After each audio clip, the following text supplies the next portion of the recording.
안녕하세요, 여러분. 네, 오늘부터 우리 앞에서 같이 찬양팀도 같이 서게 됐는데, 뭔가 조금씩 코로나의 끝이라고 하긴 뭐하지만, 나아지는 뭔가 이런 상황이, 네, 참, 우리의 마음을 어, 또 위로해주는 것 같습니다. 우리 옆에 있는 또 앞에 있는 지체들과 같이 인사해보면서 한 주 어떻게 살았는지 같이 눈인사 아니면 말인사 같이 해볼까요? 안녕하세요. 한 주 잘 사셨나요? 잘 지내셨나요? 네. 더 빨리 회복이 되어서 더 많은 지체들과 함께 이 예배 자리에서 같이 기쁘게 찬양하는 날이 곧 왔으면 좋겠네요. 오늘 우리 같이 예배 자리로 우리를 불러주신 하나님을 찬양하는 시간을 가졌으면 좋겠습니다. 우리의 삶의 어느 곳에든 어느 순간에도 함께 하시는 그 하나님을 경험하는 우리 사랑하는 청년부 지체들이 되기를 소망합니다. 같이 찬양합시다.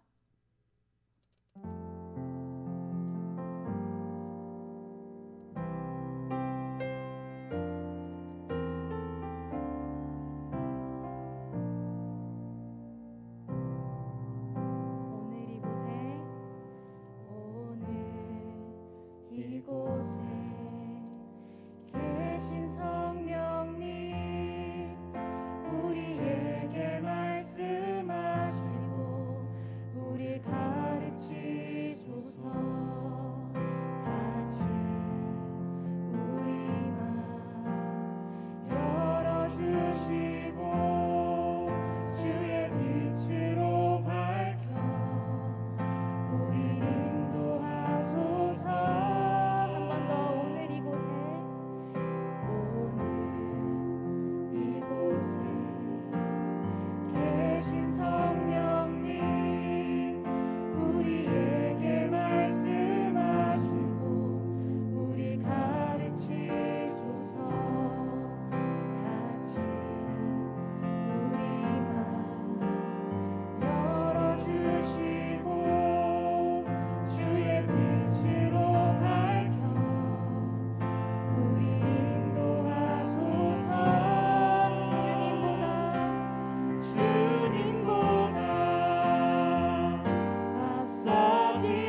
일을 침묵함으로 기다린다는 것이 참으로 어렵다는 생각을 했습니다.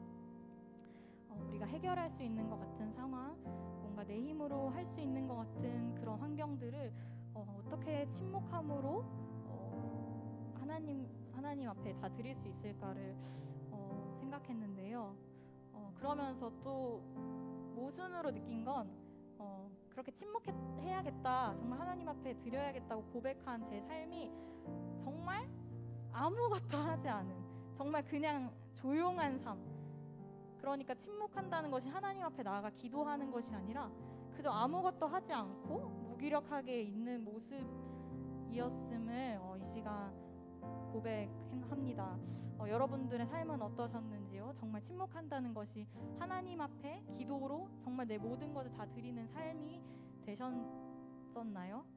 우리 이 시간 기도할 때 우리 안에 계신 성령님께서 우리의 마음을 열어주시고 주님께서 말씀하실 것을 정말 기다리는 자가 되게 해달라고, 정말 하나님 앞에 하나님께서 나의 삶을 가장 좋은 길로 인도하실 것을 신뢰하기에 내가 정말 내 생각으로 하나님의 말씀을 가리지 않고 하나님의 말씀을 듣고 또 기도하는 정말 행동을 할 수 있게 해달라고 이 시간 같이 기도하겠습니다.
사랑하는 주님, 감사합니다. 오늘 이곳에 그리고 우리의 삶의 자리에 우리의 마음 가운데 어느 곳에나 다 계시는 성령님, 우리가 정말 그 성령님을 의지할 수 있도록 주님 도와주시옵소서.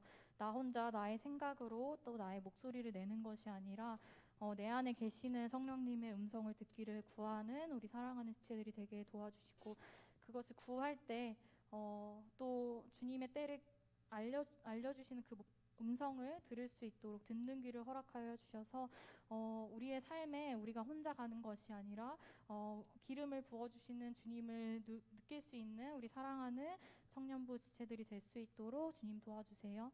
감사드리며 예수 그리스도의 이름으로 기도드립니다. 아멘.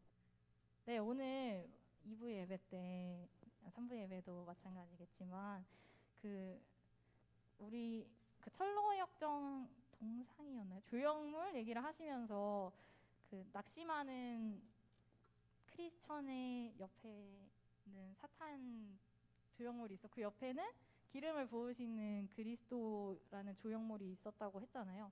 우리 삶에서 우리의 등 뒤를 돌아보면 항상 내 모든 삶의 현장 속에, 행동 속에 늘 주님께서 동행하고 계시다는 사실을 잊지 않는 우리 사랑하는 지체들이 되었으면 좋겠습니다. 그래서 더욱 담대히 나아갈 수 있는 것 같아요. 그래서 우리 같이 내 모든 삶의 행동 찬양할 때 더욱 담대하게 찬양하는 우리 사랑하는 지체들이 되기를 소망합니다. 같이 찬양합시다.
자비와 은혜를 부어주실 것을 신뢰합니다. 우리 같이 찬양하겠습니다.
가진 것보다 귀하고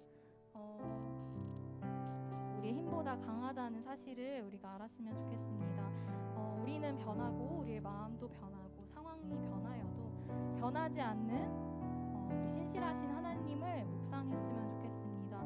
그래서 여러분들이 가진 고민과 어려움들과 낙심함과 또 영적인 무감각함과 그 모든 것들을 그 신실하신 하나님을 기다리며 또 그분께 고백하며 그분께 부르짖으며 이 시간 같이 기도했으면 좋겠습니다. 같이 기도하겠습니다.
많으신 하나님 아버지, 오늘도 귀한 주일을 보낼 수 있게 하심에 감사드립니다.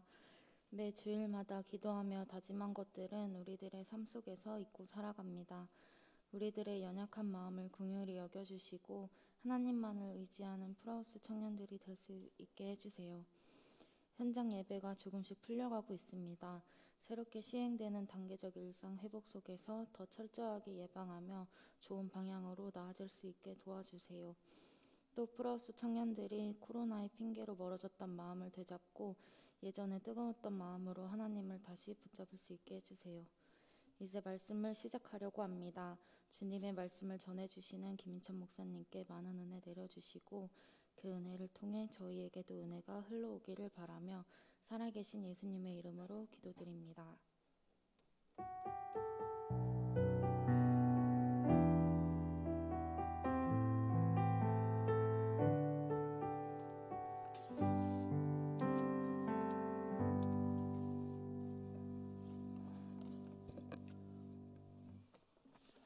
안녕하세요. 네, 오늘 함께 볼 말씀은 여호수아 7장 전체인데요. 읽지는 않겠습니다. 말씀을 나누면서 군데군데 필요한 구절들을 계속 봐나갈 거기 때문에 따로 읽지는 않고 바로 말씀을 전하도록 하겠습니다. 여호수아 7장을 펼쳐놓고 같이 보시면 되겠습니다. 우리는 지난주에 가나안의 첫 전투였던 여리고 이야기를 살펴보았습니다. 침묵하며 내 힘을 빼는 것과 외치며 순종하는 것에 대한 말씀을 함께 나누었죠. 그러면서 살짝 예고편처럼 7장에서 실패를 겪게 된다라는 이야기를 잠깐 나눴습니다. 근데 여러분, 그게 궁금해서 설마 미리 7장을 읽어보신 분은 없으시겠죠? 그죠? 네, 설교할 부분을 미리 읽으면 안 되잖아요. 큰일 나죠. 그죠? 자, 여러분, 제가 여호수아서를 좀 세세하게 살피고 싶은데 그럴 여유가 없어요. 그래서 좀 듬성듬성 살피니까 여러분이 꼭 성경을, 여호수아서를 특별히 좀 틈내서 읽어 가시면 좋을 것 같아요. 또 읽다가 궁금한 게 생기면 또 제 설교 가운데 조금 이렇게 좀 뛰어넘는 부분들이 계속 생기는데 그런 것들에서 좀 궁금함이 생기면 언제든지 여러분 질문을 해주시면 제가 친절하게 최대한 답변을 좀 같이 나누도록 하겠습니다. 지난주에 저희가 살펴보지 않았던 6장의 뒷부분을 먼저 살펴보면서 7장의 이야기로 연결되는 이야기를 들어가 보도록 하겠습니다. 6장 17절 말씀 같이 한번 읽어볼게요. 6장 17절 말씀입니다. 함께 읽겠습니다. 시작. 그 가운데 있는 모든 것은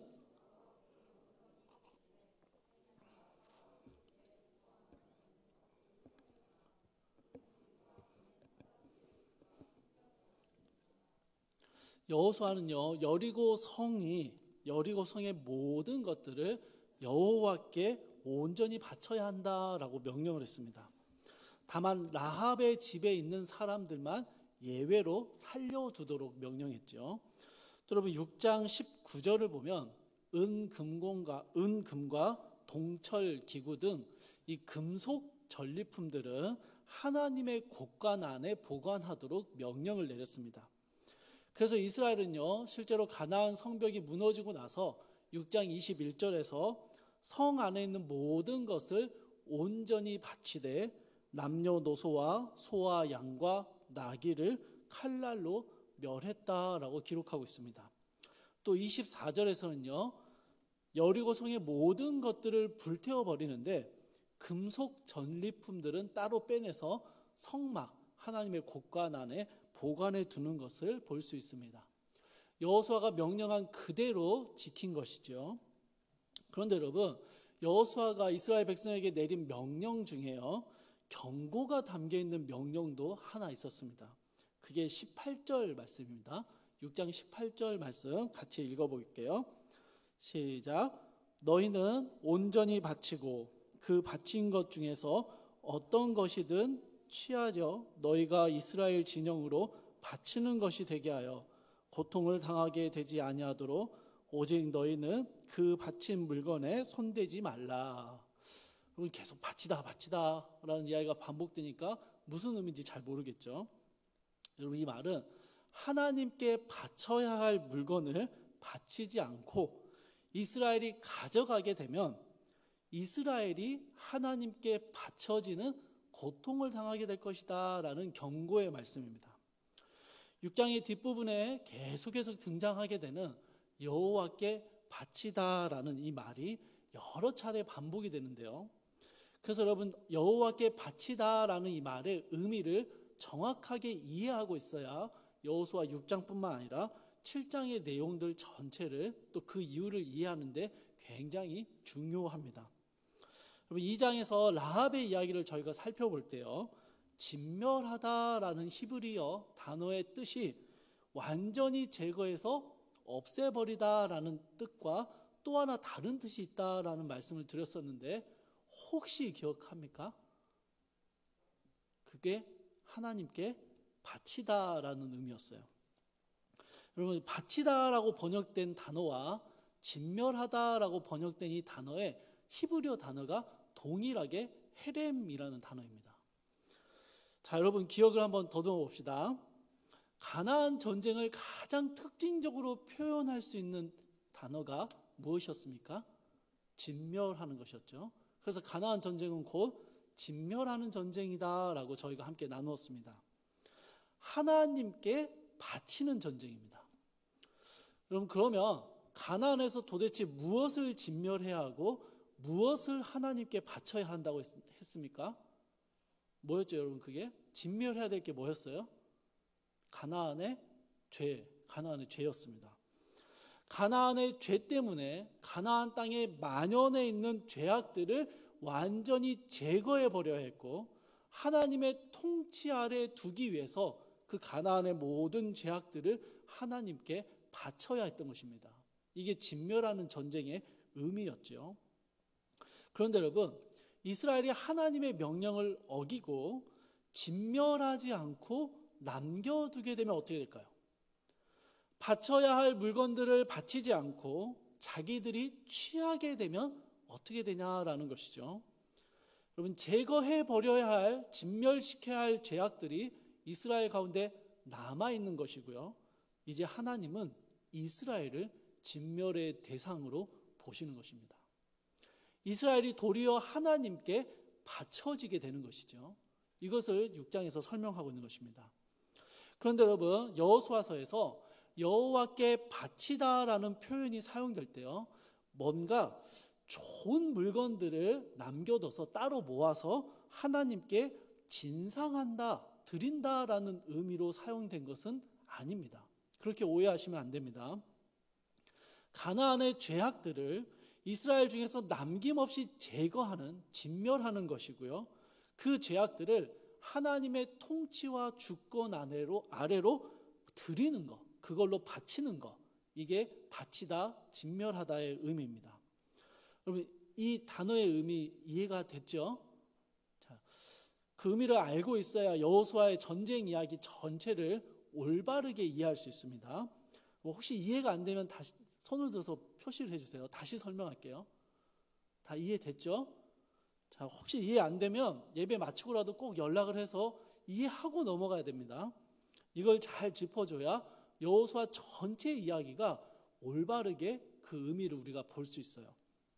자, 여러분, 이제 여리고 정복은 끝났습니다. 성공리에 마무리되었어요.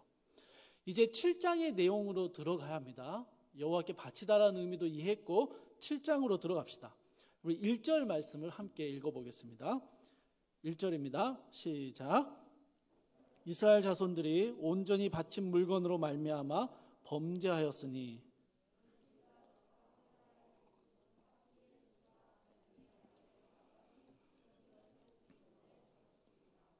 여호와께서 이스라엘 자손들에게 진노하시니라. 여리고의 모든 죄악들을 진멸해야 했고 하나님께 바쳐야 했습니다. 그래야 했죠. 그런데 아간이라는 사람이 진멸하고 하나님의 통치 아래 바쳐야 할 물건을 몰래 빼돌렸습니다. 그로 인해서 하나님은요, 아간이라는 한 사람을 넘어서 이스라엘 자손 전체에게 진노하시게 됩니다. 여러분, 1절의 앞부분을 보시면 이스라엘 자손이 범죄했다라고 기록하고 있습니다. 여러분, 아간이 범죄한 게 아니라 이스라엘이 범죄했다라고 간주하시는 것이죠. 이제 여호수아에게 경고하셨던 대로 이스라엘은 하나님께 진멸당하고 바쳐지는 고통을 당하게 될 것입니다. 이런 심상치 않은 분위기 속에서 7장의 두 번째 전투가 기록되고 있습니다. 여호수아는 7장 2절에서요, 아이성으로 정탐꾼을 보냈습니다. 아이성에 대한 설명을 보면 벳 아웬 곁에 있는 이라는 표현을 사용하고 있습니다. 그리고 이 표현을 보면 아이성이 그다지 유명한 지역은 아니었다라는 사실을 알게 됩니다. 오히려 벳 아웬이라는 도시가 훨씬 유명했기 때문에 그 옆에 있는 아이성이라고 설명을 하는 것이죠. 학자들은 이 아이성이 산악지대에 속해 있는, 산악지대에 위치한 군사적인 요충지였지만 작은 도시였을 것이다 라고 추측합니다. 아무튼 아이성을 정탐하고 돌아온 정탐꾼들의 보고가 3절에 나옵니다. 여러분, 3절 같이 읽어보겠습니다. 여호수아에게로 돌아와 그에게 이르되 백성을 다 올라오게 하지 말고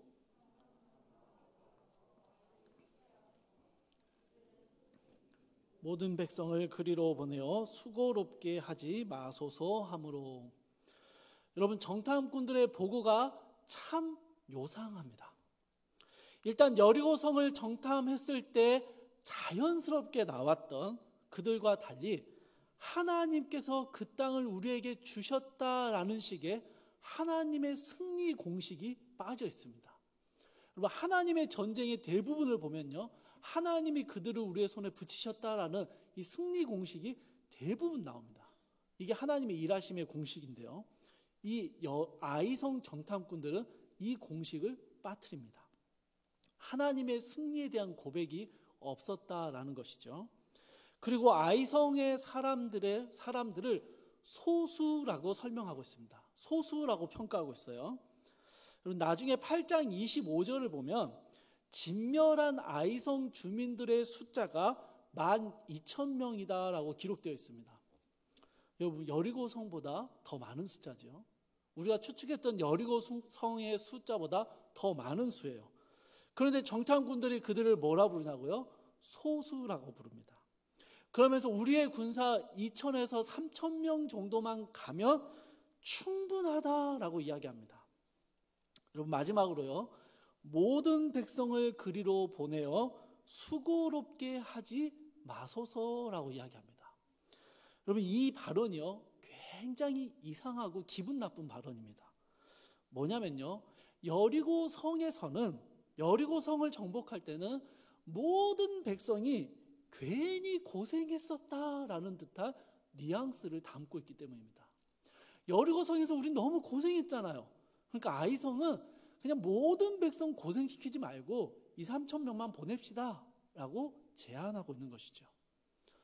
여러분, 이스라엘은요, 요단강을 건널 때도, 할례를 행할 때도, 여리고성을 무너뜨릴 때도 하나님을 신뢰하며 모두가 함께 있었습니다.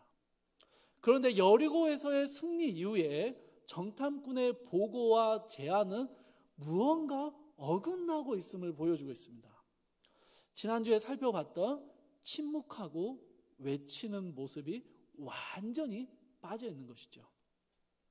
자기들의 힘을 과신하며 적을 향해서 소수라고 평가합니다.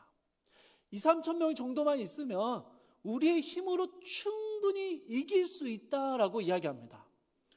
우리의 힘이에요, 여러분. 침묵하지 않고 우리의 힘을 보는 것입니다. 모든 백성이 산악지대로 올라가는 그 번거로움의 수고를 할 필요가 없다라고 이야기합니다. 마치 여리고성을 모든 군사들이 빙빙 돌았고 모든 백성들이 목청껏 소리질러 완전한 순종을 보여줬던 것을 과도한 수고로움이었던 것 마냥 평가하고 있는 것이죠. 함께 외쳐야 할 때, 온전한 순종을 보여야 할 때 그걸 불필요한 수고로움이다라고 보고 있는 것입니다. 참 이상한 것은요, 여호수아가 이 정탐꾼들의 제안에 동의를 합니다. 그리고 3천 명 정도만 아이성 정복을 위해 내보냅니다. 그런데 여러분, 4절의 뒷부분을 한번 보십시오. 4절 뒷부분입니다. 아이 사람 앞에서 도망하니. 충격적인 패배를 당하게 됩니다. 5절에서는요, 이스라엘의 군사 36명이 죽었고 아이성 사람들에게 혼비백산하여 쫓겨 도망치는 모습을 그리고 있습니다.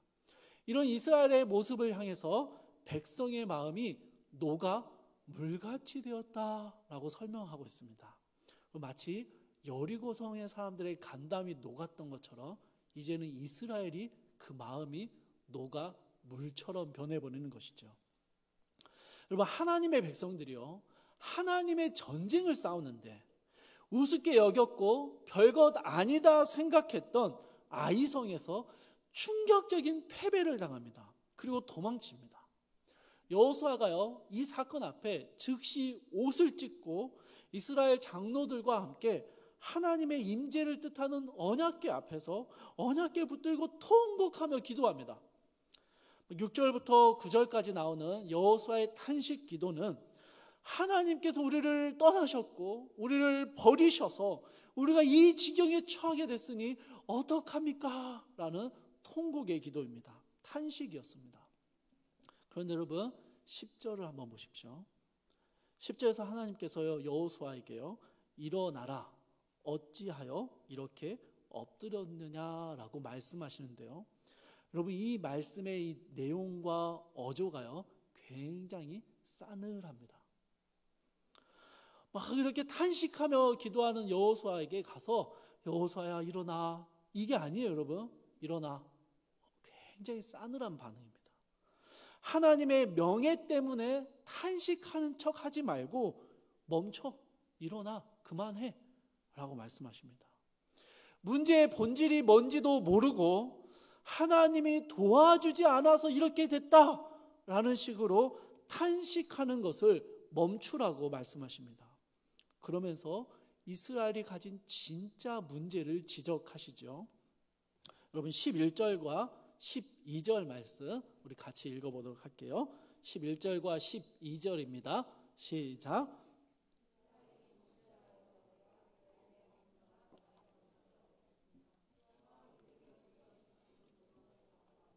도둑질하며 속이고 그것을 그들의 물건들 가운데 두었느니라. 그러므로 이스라엘 자손들이 그들의 원수 앞에서 능히 맞서지 못하고 그 앞에서 돌아섰나니 이는 그들도 온전히 바친 것이 됨이라. 그 온전히 바친 물건을 너희 중에서 멸하지 아니하면 내가 다시는 너희와 함께 있지 아니하리라. 여호와께 바쳐야 할 물건을 도둑질함으로 인해 이스라엘은 스스로 여호와께 바쳐지게 되었습니다. 도둑질한 물건을 제거하지 않으면 하나님께서 결코 함께하지 않으시겠다라는 이 엄청난 선언을 하고 계십니다. 여러분, 여기서 우리가 다시 한번 정리해야 하고 짚고 넘어가야 되는 건요, 지금 하나님이 진노하시는 이유가 하나님이 가져가야 할, 하나님이 받아야 할 물건을 훔쳐갔기 때문이 아닙니다. 그것 때문에 진노하시는 게 아니에요. 바쳐야 할, 진멸해야 할 죄악을 온전히 하나님께 드리지 않고 이스라엘 가운데 가지고 있었기 때문에 하나님은 이스라엘 향해서 진노하고 계시는 것입니다. 지금 이스라엘은요, 진멸시켜야 할 죄악을 자신 안에 남겨두었습니다. 그러므로 인해서 자신들이 진멸시켜야 할 죄악 그 자체가 되어버린 것이죠.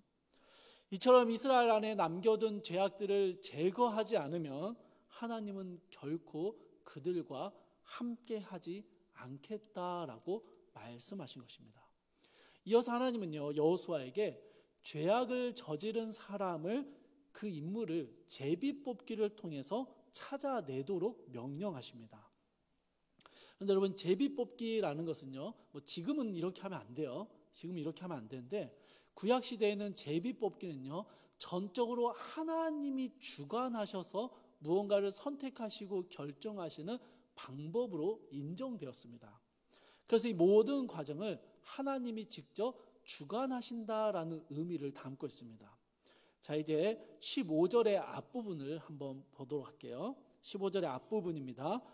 온전히 바친 물건을 가진 자로 뽑힌 자는, 그러니까 도둑질한 자죠, 범죄한 자는 불사르되 그와 그의 모든 소유를 그리하라. 여러분, 만약 하나님이요, 하나님께 드려야 할 귀중품을 훔친 것 때문에 화가 나셨다면, 그게 중요한 거였다면, 도둑질한 자를 찾고 도둑질 당한 물건을 찾아서 다시 하나님의 곳간 안에 잘 넣어놔라, 이렇게 명령하시는 게 맞죠. 그런데 여러분, 뭐라 하셔요? 범죄한 이를 찾게 되면 그의 소유, 그가 도둑질한 모든 물건들까지도 다 불태워버리라 라고 말씀하십니다. 여호와 앞에서 행한 모든 죄악을 진멸시킬 것을 명령하시는 것이죠. 자, 여러분, 이제 제비 뽑기의 과정을 통해서 최종적으로 뽑힌 사람이 아간이라는 사람입니다. 19절에서 여호수아는요, 아간에게 자백할 기회를 줍니다. 아간은 그리고 자신의 범죄를 고백하게 됩니다. 아간이 행한 범죄의 내용이 21절에 나오는데요, 우리 21절의 말씀도 함께 읽어보도록 하겠습니다. 21절입니다. 시작.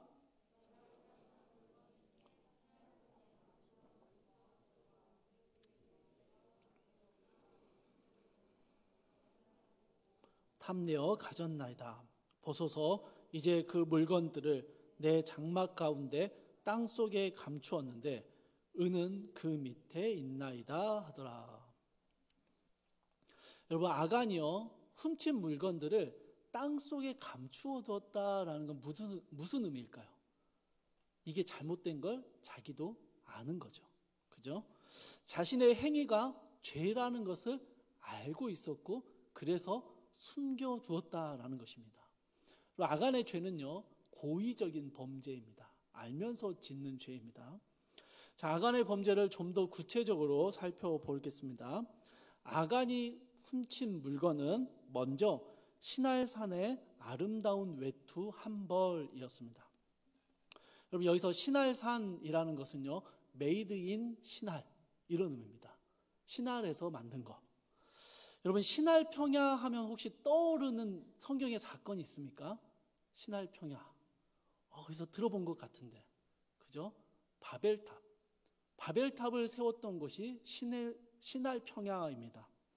신할 평야에 세워진 고대 도시국가 바벨론은요, 이 신할이라는 지명을 바벨론과 동일한 것으로 여겨도 될 정도로 굉장히 유명하고 발달된 문명을 이루었습니다.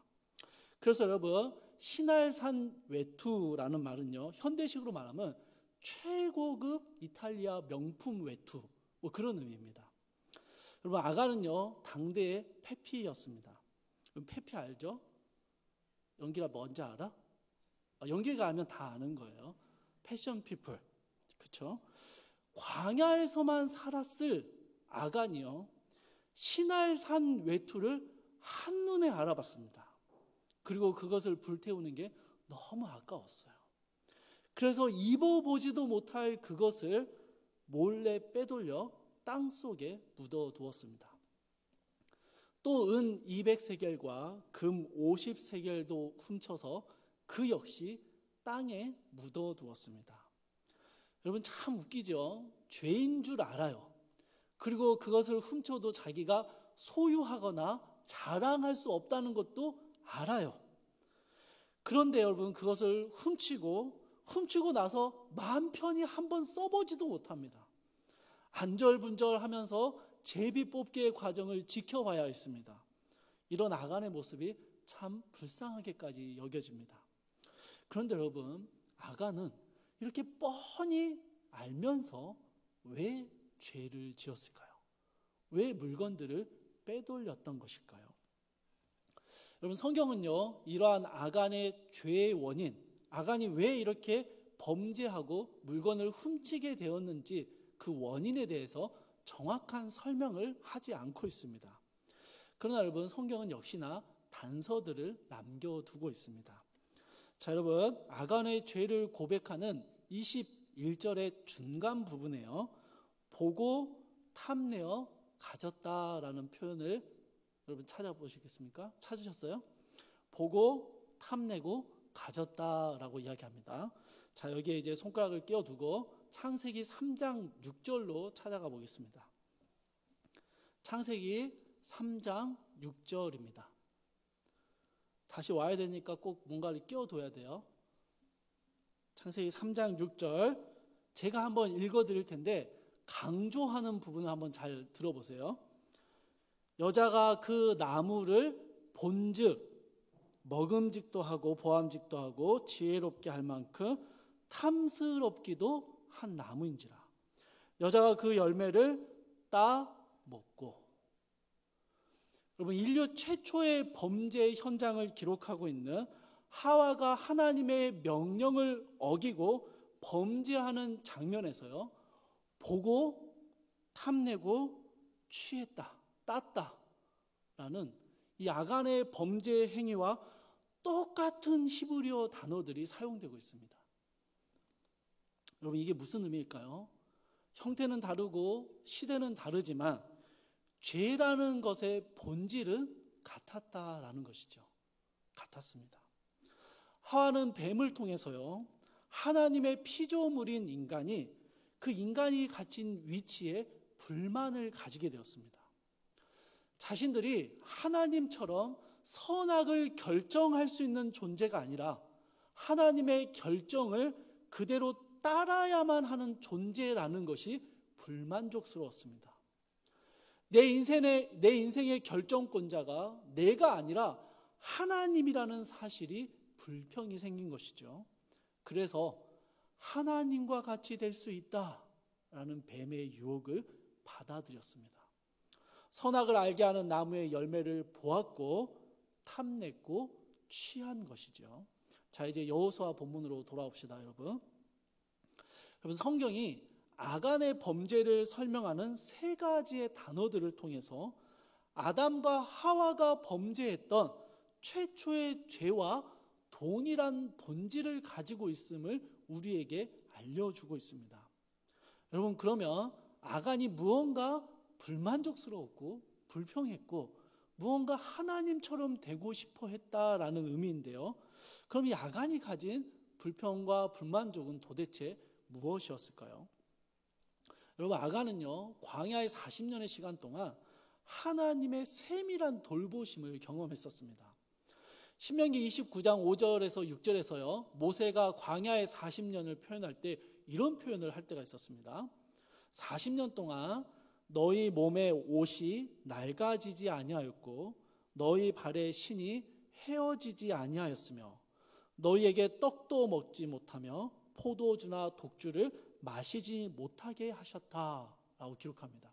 그리고 이렇게 하나님이 너희를 이렇게 인도하신 이유는 여호와 하나님께서 이스라엘을 먹이시고 입히시는 주권자이심을 너희로 하여금 알게 하시기 위해서 광야의 40년을 인도하셨다라고 모세가 이야기합니다. 여러분, 이 이야기 속에서 낡아지지 않는 옷, 헤어지지 않는 신발, 저는 이게 너무 편하고 좋을 것 같아요. 40년을 그냥 입어도 신어도 낡아지지 않아요. 그대로 새 것처럼 되어 있는 거죠. 저는 이런 게 있으면 그것만 입고 신을 것 같아요. 그런데 여러분, 아간은요, 이게 너무너무 참을 수 없는 불만족이었습니다. 왜요? 아간은 페피니까. 그죠? 아간은 여러분, 이걸 너무너무 참을 수 없었습니다. 여러분, 한번 생각해 보십시오. 40년간 항상 똑같은 옷을 입고 매일 똑같은 음식을 먹고 장래를 위해 무언가를 저축할 수도 없었습니다. 여러분이 만약 이런 삶을 살아야 한다라고 생각한다면 여러분 정말로 만족하며 평안한 삶을 살았다라고 말할 수 있겠습니까? 새 옷, 신할산 고급 브랜드의 옷도 입어보고 싶었고요. 명품 하나쯤은 가지고 있고 싶었어요. 남들의 부러움을 사며 유행을 따라해 보고도 싶었고, 매일 먹는 만나 말고 맛있는 떡과 케이크도 먹어보고 싶었고요. 고급 레스토랑에서 스테이크도 좀 썰어봤으면 좋았어요.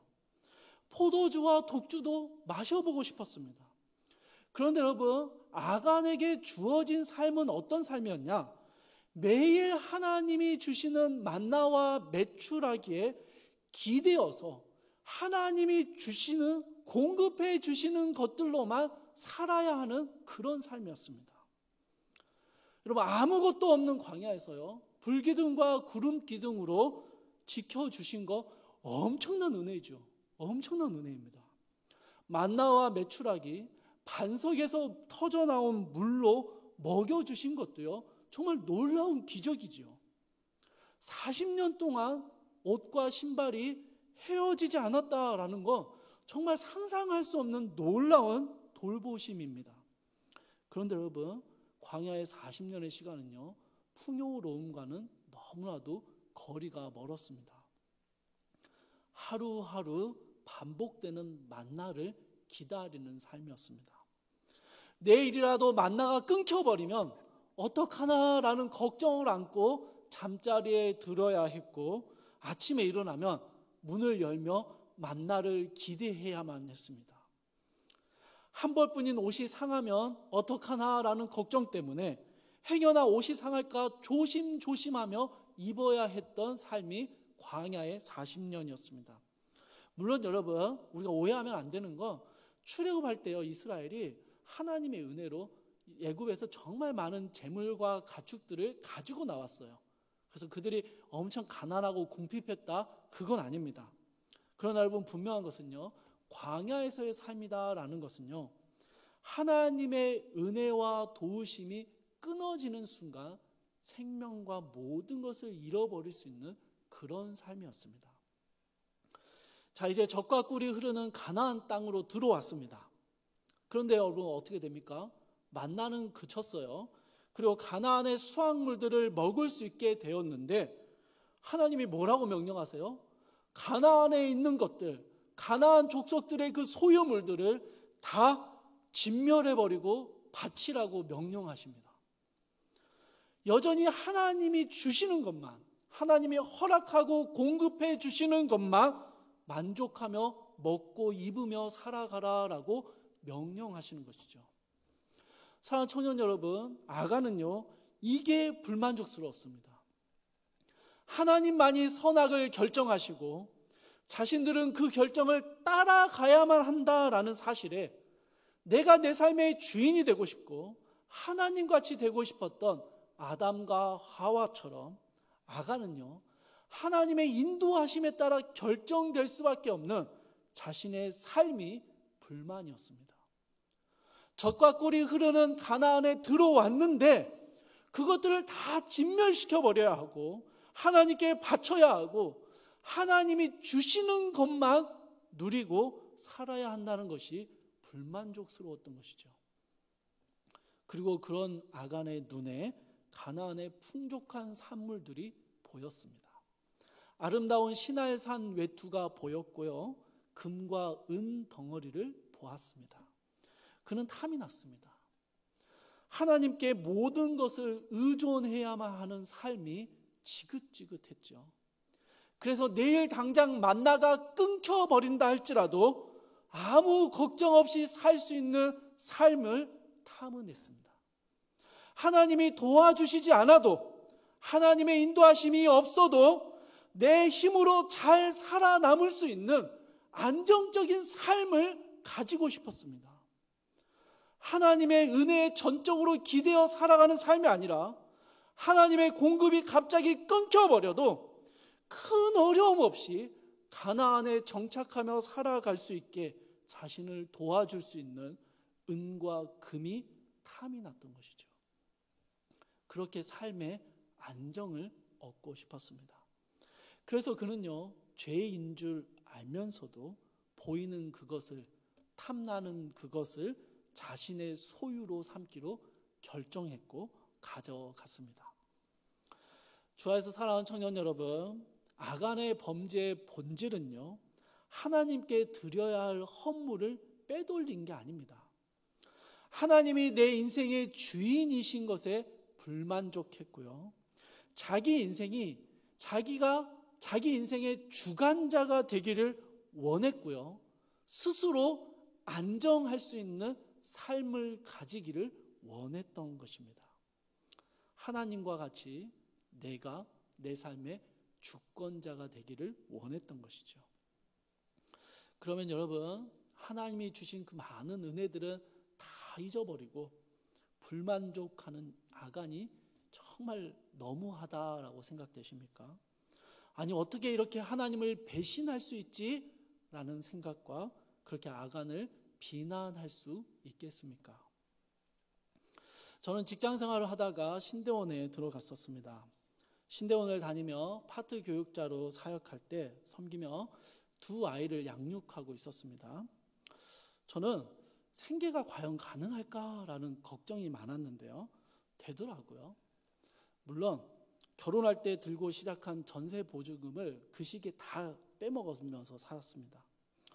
그 뒤로도 예기치 않은 지출들이 많이 생겨서 걱정이 될 때 예기치 않은 수입이 조금씩 생기면서 어찌어찌 맞춰지는 것을 경험했습니다. 또 이번엔 별다른 추가 지출이 없어서 조금 저축할 수 있겠다 싶었는데 신기하죠? 안 남아요. 그렇죠? 여러분, 월급도 안 남죠? 분명히 그렇게 많이 쓴 거 없는데, 그런데 남는 것도 없어요. 여러분, 이런 삶을요, 멋진 신앙의 고백을 곁들여서 하나님께서 딱 필요한 만큼만 채워주셔서 부족하지도 않았고 남지도 않았습니다 라고 고백할 수 있습니다. 하나님이 매일 주시는 만나로 만족하며 그것에 만족하며 살았습니다 라고 말할 수도 있어요. 그런데 여러분, 정말 솔직하게 제가요, 등록금이 부족해서 답답한 마음으로 하나님 앞에 기도하며 이 터무니없이 적은 예산을 가지고 거주할 집을 구하기가 어려워 초조하고 낙심된 마음으로 기도할 수밖에 없는 그런 삶을 살아보니까요, 여러분, 아간의 마음이 너무 이해가 되는 거예요.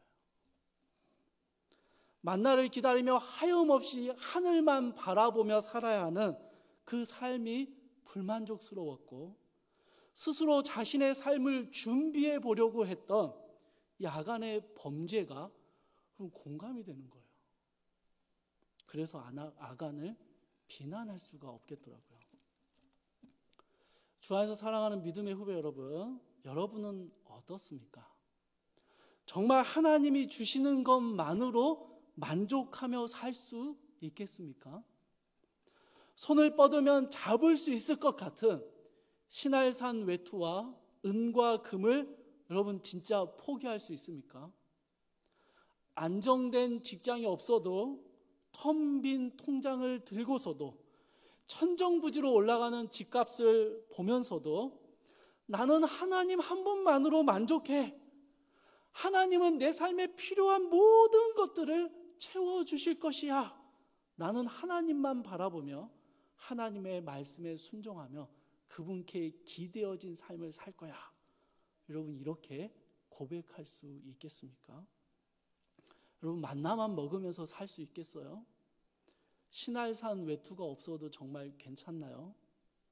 하나님만이 내 삶의 확실한 보장이시며 안정이시다라고 고백하며 매일매일 만나를 기다리며 하염없이 하나님의 도우심만 바라보며 그런 삶을 정말로 살아갈 수 있겠냐라는 것입니다.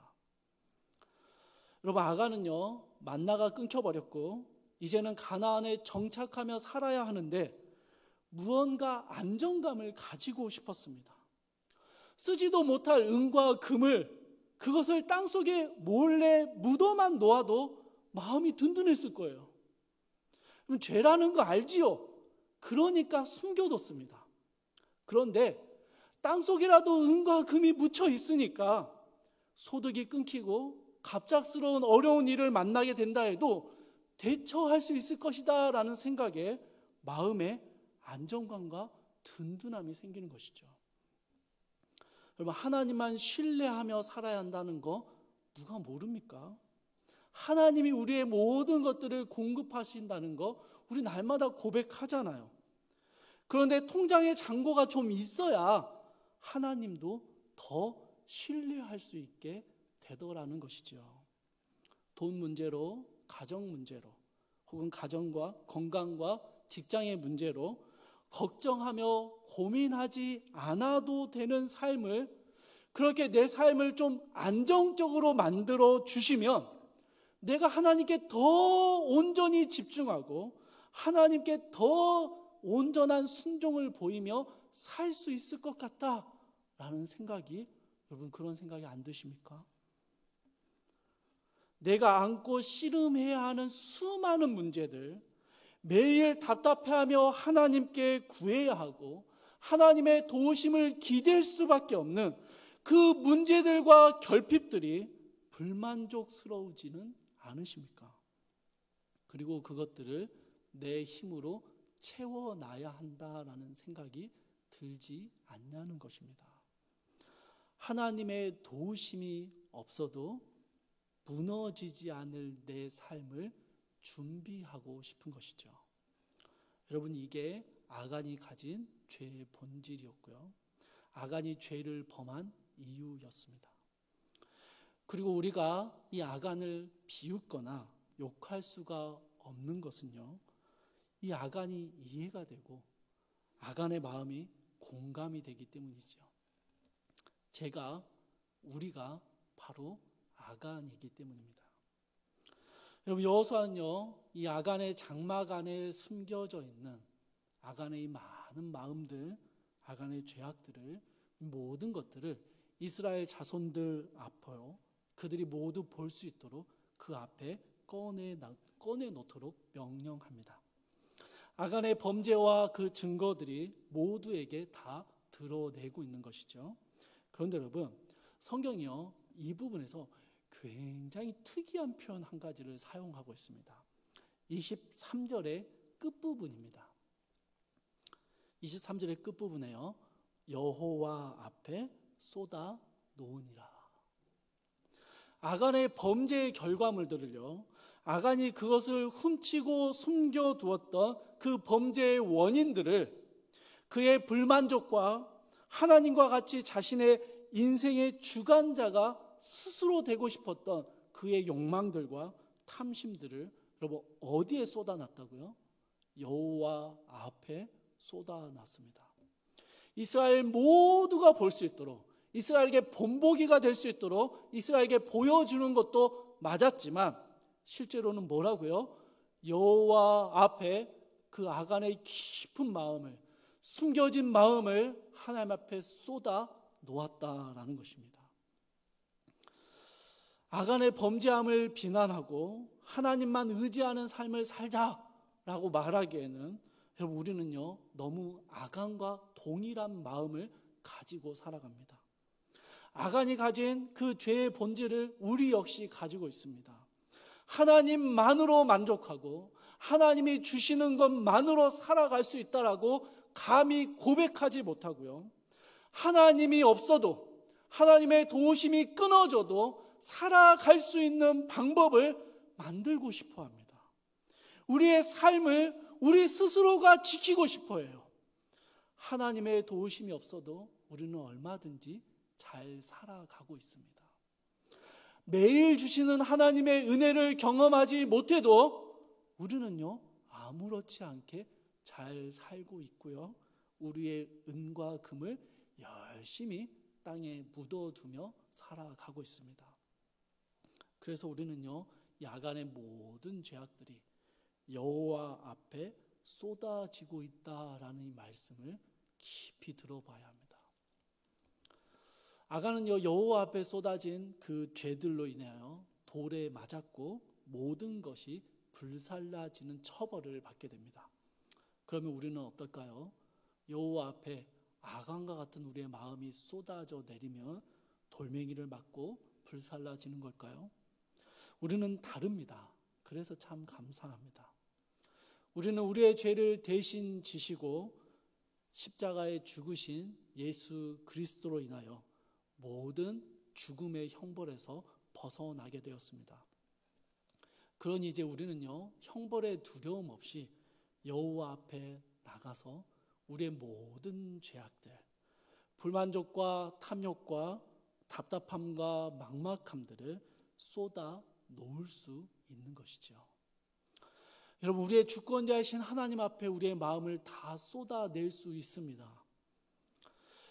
그게 잘못된 생각인 것 같아서, 그게 하나님이 기뻐하시지 않는 방법이라 이미 알고 있어서 우리의 마음 깊은 곳에 꽁꽁 숨겨두었던 우리의 불만족과 탐욕들을 하나님이 아닌 내 스스로의 힘으로 내 삶을 지키려 했던 수많은 시도들을, 수많은 은과 금들을 하나님 앞에 내어놓을 수 있다라는 것입니다. 저는요 청년 때도 그랬지만 지금도 마찬가지예요. 하나님 앞에 참 답답하게 기도할 때가 많이 있습니다. 하나님, 저는 왜 이렇게 막막한 길을 계속 걸어가야 합니까? 왜 내 삶의 문제들은 뭐 하나 시원하게 해결되는 게 없는 겁니까? 하나를 해결하면 또 하나의 문제가 나타나는 이 지긋지긋한 반복들을 언제까지 이어가야 하는 것입니까? 저도 걱정 없이 살면 좋겠고, 멋진 자랑거리가 있었으면 좋겠고, 안정적인 무언가를 가지고 싶습니다. 여러분, 하나님을 향한 우리의 원망과 불만족들, 내 인생의 안정을 찾고자 하는 것들, 하나님이 없어도 절대 무너지지 않을 내 삶을 세우고 싶어하는 우리의 마음들, 여러분, 이 모든 것들이요 하나님 앞에서 쏟아내야 할 우리의 죄악이라는 것이죠. 사랑하는 청년 여러분, 하나님만 의지하고 하나님의 말씀에 온전히 순종하기 위해서 방해되는 모든 것들을 하나님 앞에 끄집어 쏟아 놓을 수 있다라는 것입니다. 그렇게 해야 합니다. 우리 하나님께 맡겨드려야 하는 것이죠. 주 안에서 사랑하는 청년 여러분, 긴 시간 여러분의 마음에 어려움을 주는 문제들이 혹시 있습니까? 기나긴 영적 침체 가운데 겨우겨우 버티고 있습니까? 하나님의 도우심을 경험하지 못하는데도 잘 살고 있습니까? 하나님의 은혜가 매일매일 부어지지 않는데도 여러분의 삶은 잘 세워져 가고 있습니까? 여러분은 여호와 하나님 앞에 우리의 마음을 쏟아 놓아야 합니다. 하나님 앞에 쥐고 있는 우리의 주도권을 놓아야 합니다. 내 삶에 하나님이 없는데, 하나님의 도우심이 없는데도 괜찮은 척 살아가는, 그렇게 살게 해주는 우리의 은과 금을 하나님 앞에 쏟아내야만 합니다.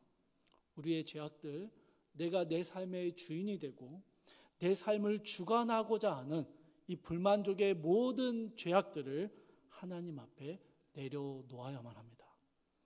그렇게 여호와 앞에 쏟아 놓아야만 우리 삶에 동행하시는 하나님의 인도하심을 다시 볼 수 있게 됩니다.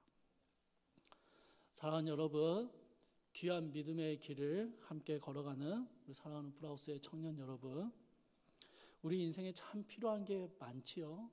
많아요. 청년의 때 준비해야 할 것도 많고요. 여러분이 집중해야 할 것들도 참 많을 겁니다. 제가 여러분의 필요와 원함을 다 부정하는 거 아니고요. 다 불필요하다고 여기는 것도 아닙니다. 저도 똑같은데요, 뭐.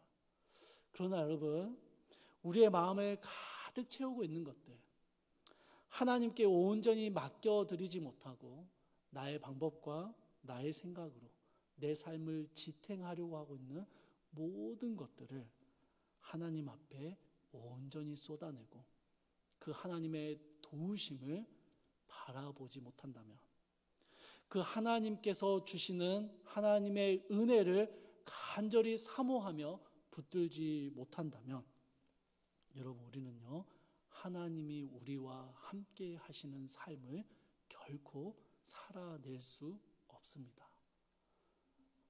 아간의 범죄함으로 인하여 이스라엘은 하나님이 함께 하시지 않겠다라는 충격적인 이야기를 듣게 됩니다. 그런데 여러분, 하나님이 함께 하시지 않아도 이스라엘은 전쟁할 수 있습니다. 여러분, 이스라엘의 군사가 몇 명이었다고요? 60만 명이 넘습니다. 60만 명이면요, 아이성 정복하는 거 어려울까요? 3,000명이 올라가서 36명이 죽었습니다. 여러분, 사실은 굉장히 적은 수가 사망한 거예요. 3,000명이 아니라 3만 명, 30만 명이 올라가면 아이성이 견딜 수 있을까요? 견딜 수 없지요. 그런데 여러분, 이스라엘은요, 그 즉시 모든 것을 멈추고 아간의 모든 죄악들을 하나님 앞에 쏟아냅니다. 왜요? 이기는 것이 중요한 게 아니라, 가나안에 정착할 성을 얻는 것이 중요한 게 아니라 하나님과 함께하는 것이 이스라엘의 정체성이었기 때문입니다. 하나님과 함께할 수 없다면 우리가 가진 어떤 것도 무의미하다는 것을 그들은 알았기 때문입니다. 사랑하는 청년 여러분, 하나님이 계시지 않아도, 하나님의 도우심이 보이지 않아도 여러분의 삶을 여러분의 힘으로 세워나갈 수 있다라고 생각이 들 것입니다. 아니, 그렇게 세워나갈 수 있을지도 모르겠습니다. 그러나 여러분, 우리의 삶에 동행하시는 하나님을 우리는 결코 경험하지 못할 것입니다. 우리의 은과 금을 묻어두고 신할산 외투를 묻어둔 채 하나님과 전혀 상관없는 삶을 살아가게 된다라는 것이죠. 우리 하나님 앞에 모든 것을 쏟아내고 우리의 모든 주권을 주님 앞에 내어놓고 그 주님의 도우심을 간절히 사모하며 그 주님과 동행하는 삶을 구하고 살아가는 우리 모든 청년들이 되기를 주님의 이름으로 축복합니다. 이 시간 우리 주발 앞에 무릎 꿇고라는 찬양을 함께 부르며 주님 앞에 우리의 삶을 쏟아놓기로 고백하고 결단할 수 있기를 바랍니다. 함께 찬양하고 함께 기도할게요.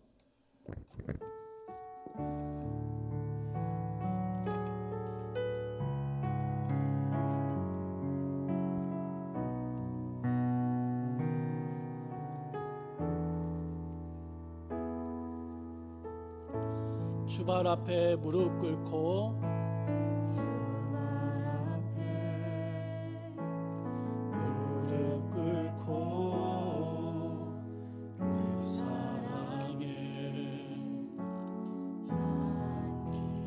어떤 말도 그 어떤 소리도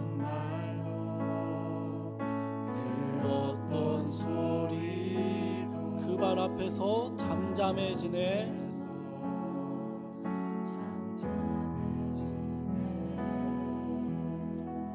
주 나의 사랑 주 나의 사랑 그 말 앞에 앉아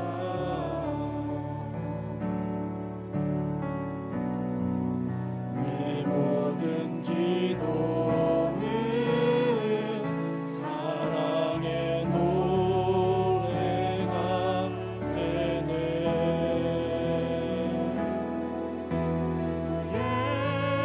옷자락 만지며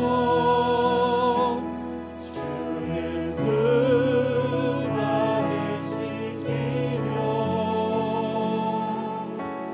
주님 그 발에 힘 맞추며 나의 왕관을 도우리. 주의 옷자락 만지며 자락 만지며 주의 두 발을 씻기며 주님 그 발에 힘 맞추며 나의 왕관을.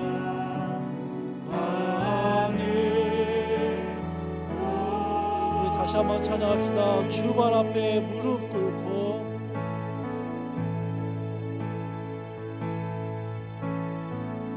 발 앞에 무릎 꿇고 그 사랑에 맡기네. 어떤 말도 그 어떤 소리도 그 어떤 소리도 그 앞에서 잠잠해지네.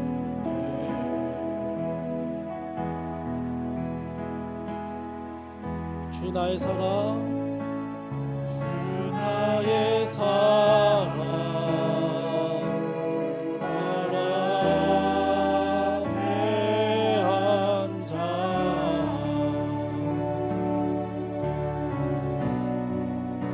내 모든 기도는 사랑의 노래가 돼. 주의 옷자락 만지며 주의 옷자락 만지며 주의 두 발을 씻기며 주님 그 발에 입 맞추며 주님 그 발에 입 맞추 나의 왕관을 놓으리.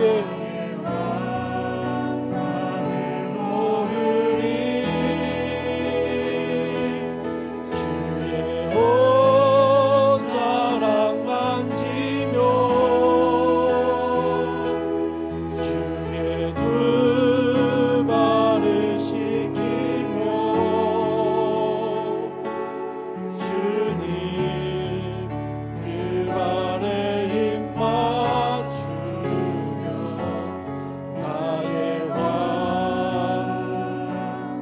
왕관을 놓으리.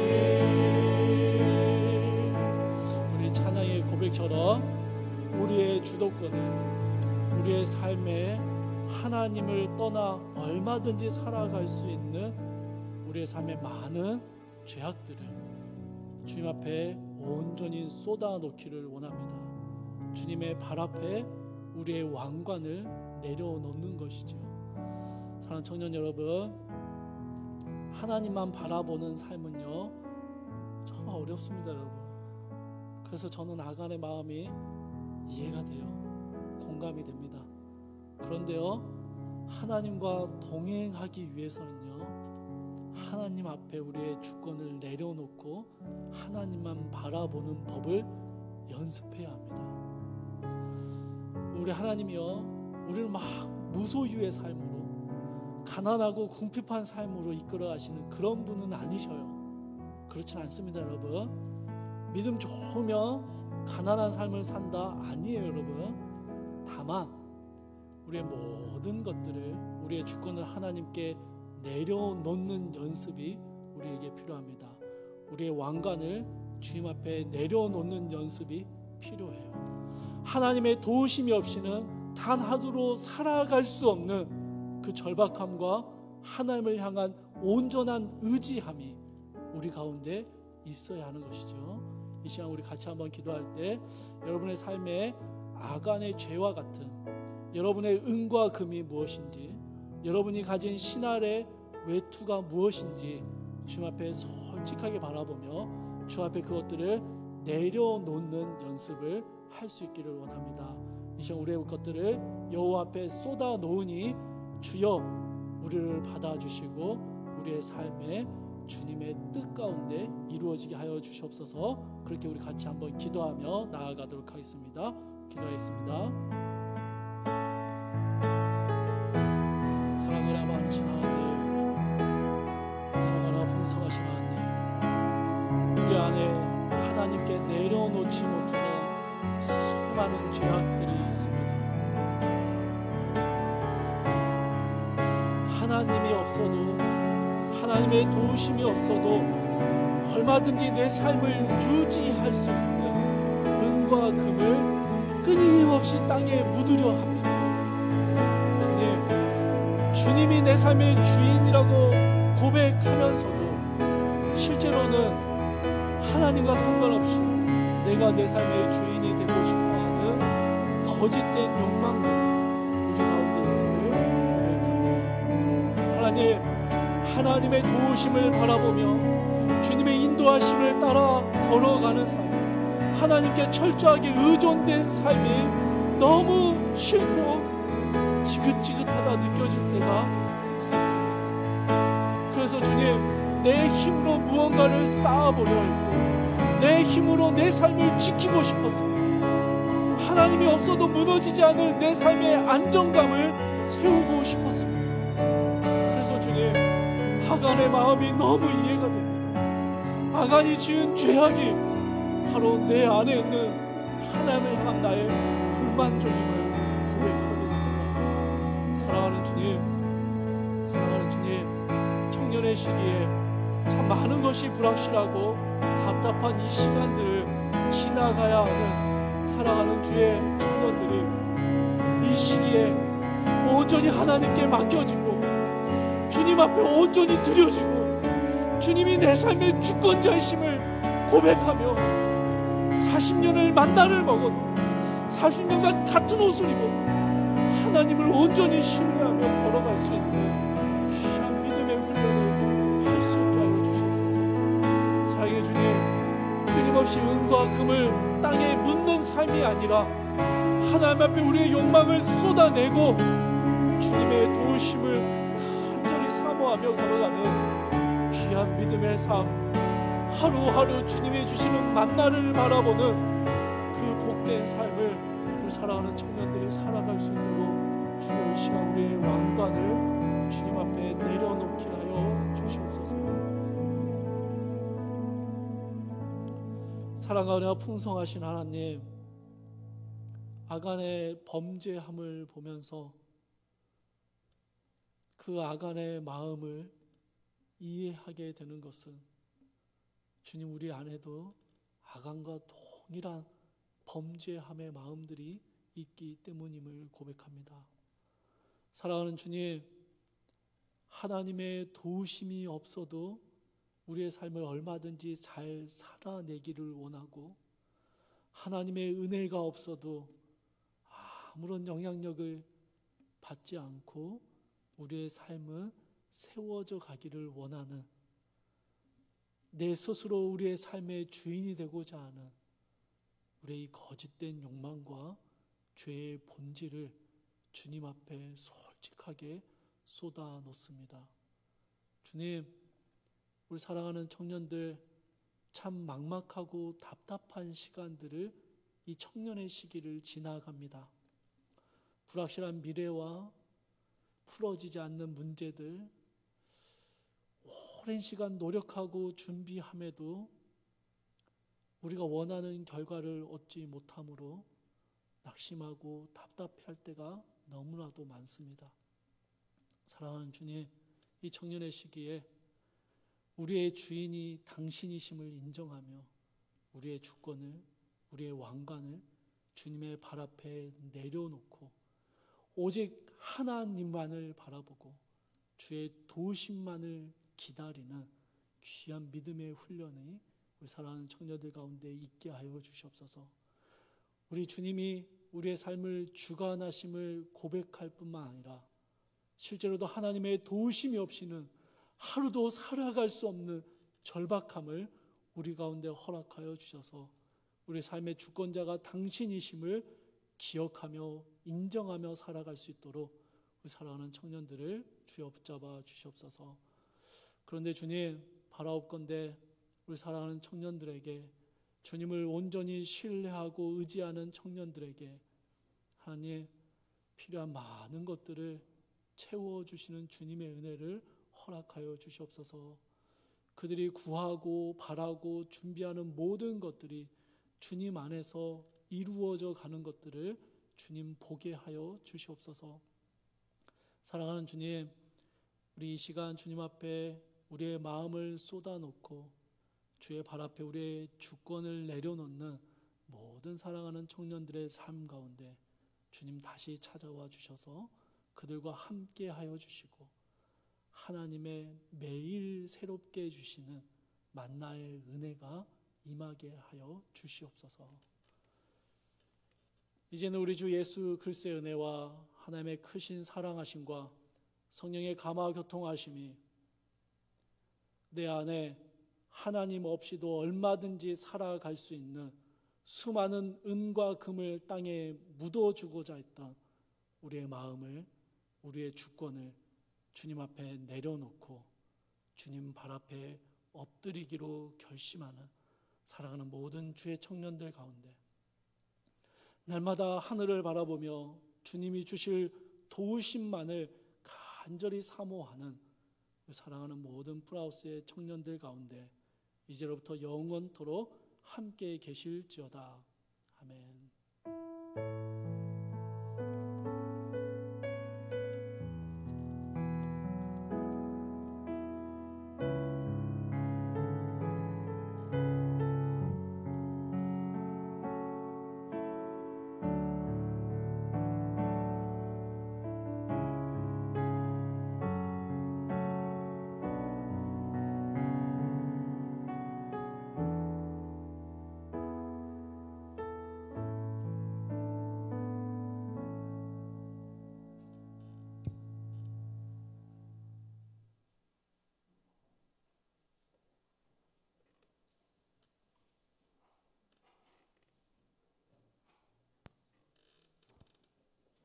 네.